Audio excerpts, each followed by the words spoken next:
In the spring of 1945, Europe was quiet in a way no one had heard in years. The guns had stopped. Cities smoldered under a grey sky, and soldiers who had marched for months stood in the streets trying to understand what victory was supposed to feel like. Crowds in London, Paris, and New York filled the boulevards with flags and cheers. People shouted, kissed strangers, and let themselves believe that history had finally taken a breath. But far from the celebrations, in a commandeered headquarters in Bavaria, General George S. Patton stared out a broken window at the wreckage of Germany and felt none of the euphoria that swept across the world. The war had ended, but something inside him stayed alert. His officers expected a moment of relief, maybe a word of gratitude, but Patton turned toward them with a tired, uneasy intensity. No speeches, no congratulations. Only a single sentence that cut through the room. "We defeated the wrong enemy." The officers froze. Patton wasn't being dramatic. He wasn't mourning the fight. He was making a judgment, cold, strategic, and unsettling. He believed Germany had been collapsing long before the final push. What worried him now wasn't the enemy they had beaten, but the Allies standing in the east.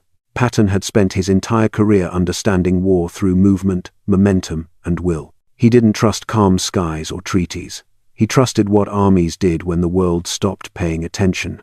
And from his vantage point, the Soviet Union wasn't behaving like a partner laying down its weapons. It was behaving like a power filling a vacuum. To understand why Patton reacted this way, you have to understand the man himself. He wasn't a diplomat, and he made no effort to sound like one. He believed in clarity, in force, in acting before an opponent realized what was happening. He studied battles like other men studied scripture. He carried a deep respect for the brutality of combat, but also a conviction that hesitation was often deadlier than the fight itself. Patton loved speed, initiative, and shock. He trusted tanks and timing more than speeches and agreements, and he knew the cost of letting the enemy regroup. He had seen it too many times. Armies that looked exhausted could become dangerous the moment the victor relaxed. In early May 1945, the United States was preparing to bring millions of men home. The country wanted rest, normal life, and distance from anything that smelled like war. Patton understood why. He also understood that wars didn't end because one side surrendered. They ended when power settled into a stable shape. And looking east, he didn't see stability forming. He saw something tightening. The Red Army had pushed deep into Europe, far beyond what anyone had imagined in 1941. Now their banners hung over the capitals of half a continent. Their forces stretched from the Baltic to the Balkans. Their commanders acted with confidence, sometimes with arrogance, as if the future already belonged to them. And Patton, who spent his life reading the intentions of armies by how they moved, recognized the pattern. It wasn't just victory, it was expansion. This was the world Patton saw as he stood in that damaged building in Bavaria, the world no one wanted to acknowledge, the world where peace looked fragile, temporary, and dependent on whether the West understood what the Soviets planned to keep. To Patton, the war had ended only on paper. The battlefield had shifted, not disappeared, and the next struggle was already taking shape beyond the horizon. As the Allied armies closed in on victory, the Soviet Union was already shaping the world that would follow. The Red Army held an unbroken line from the Baltic to the Balkans. Cities that had waited years for liberation were now governed by officers who answered directly to Moscow. Nothing about the Soviet presence looked temporary. Patton saw it in the way Soviet units dug into their positions, in the way they moved supplies, in the confidence with which their commanders issued orders that carried the weight of permanence. The war had ended, but the Soviets were acting as though a different kind of campaign had begun. The first signal came from Poland. The ink on the Yalta agreements was barely dry when the Soviets tightened their grip on Warsaw's political future. Leaders from the Polish government in exile, men who had fled the Nazis and fought for years beside the Allies, were prevented from returning home with any real authority. Soviet-backed parties expanded their influence, and security forces made sure rival groups never regained their footing. Patton followed these developments closely. They were more than warning signs. They were violations of promises made openly to the world. At Yalta and later at Potsdam, Stalin had agreed to free elections. Yet every action the Soviets took suggested those elections would be orchestrated, if not entirely manufactured. In Hungary, Romania, and Bulgaria, similar patterns emerged.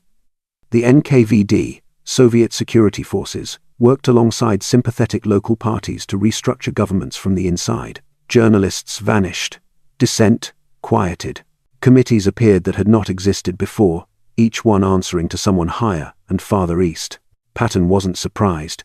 He had never expected Stalin to honor agreements out of goodwill. But the speed with which the Soviets set aside their commitments convinced him that diplomacy alone would not protect Europe. He believed that if the West did not establish military boundaries while its armies still occupied the continent, then those boundaries would be set by the side willing to ignore the rules entirely. His concerns sharpened when American and Soviet forces met inside Germany itself. What Patton witnessed there left no doubt in his mind about the nature of Soviet intentions. In towns under Soviet occupation, buildings that had survived the war were stripped bare. Civilians pleaded for protection. Soviet officers claimed authority over everything of value: machines, livestock, entire factories. Refugees flocked to American lines not because they feared the chaos of war, but because they feared the order that replaced it. Patton saw the difference in how the two armies treated the defeated population. American policy emphasized stability, rebuilding, and preventing further suffering. Soviet policy enforced submission. To him, this wasn't a matter of culture or temperament, it was a statement of purpose.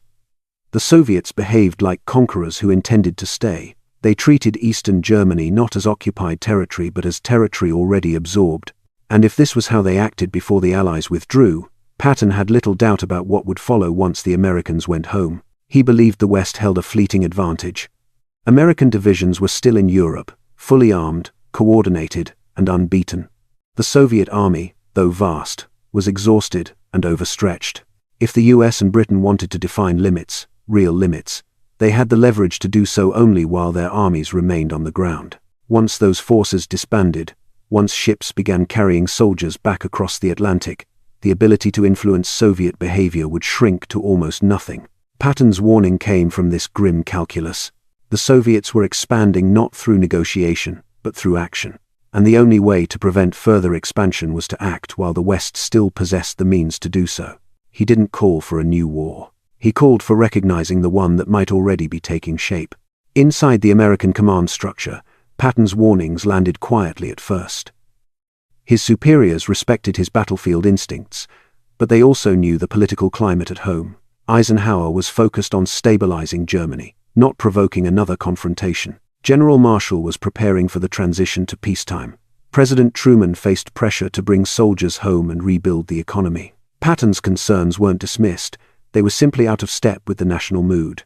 Still, within planning rooms and intelligence circles, officers debated the implications of Soviet expansion. Many recognized the same pattern Patton saw, but they also understood the limits of American endurance. The country had invested enormous resources into defeating Germany and Japan. Opening the door to another conflict, especially with a power that had millions of men in uniform, felt impossible. Across the Channel, Winston Churchill received similar reports. He had never fully trusted Stalin, even during the years of alliance. He believed the Soviet leader would pursue whatever served Russian security and influence, regardless of promises made in conferences or declarations. Churchill sensed the geopolitical shift coming, and Patton's assessment reinforced his own fears. Quietly, he ordered a classified study to explore a question few dared to voice. Could the Western Allies push the Soviets back if they needed to? The plan was given a fitting name: Operation Unthinkable. British analysts examined troop numbers, supply lines, terrain, and the political will required for such an operation. The results were sobering. The Red Army outnumbered Allied forces on the continent. Soviet armor was dense and well-positioned. Their logistical depth extended deep into their homeland, while Allied support networks were stretched across oceans. Even with American strength, the odds of a successful offensive were slim. The likelihood of a prolonged, devastating conflict was high. Churchill took the findings seriously. He agreed with Patton that the Soviet Union posed a long-term threat to Europe, but he understood the cost of confronting that threat immediately. Britain was exhausted. Its cities lay in ruins, its economy barely functioning.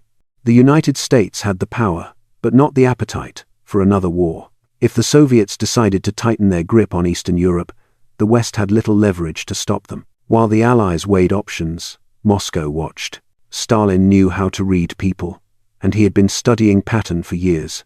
Soviet intelligence followed his campaigns, his speeches, his temperament. They reported that he was bold, unpredictable, and willing to challenge political boundaries. Stalin didn't believe the United States was planning to attack, but he did worry about individuals who could shift public opinion or pressure military leaders. To Stalin, Patton represented a dangerous idea, a general who believed offensive action could prevent future conflict.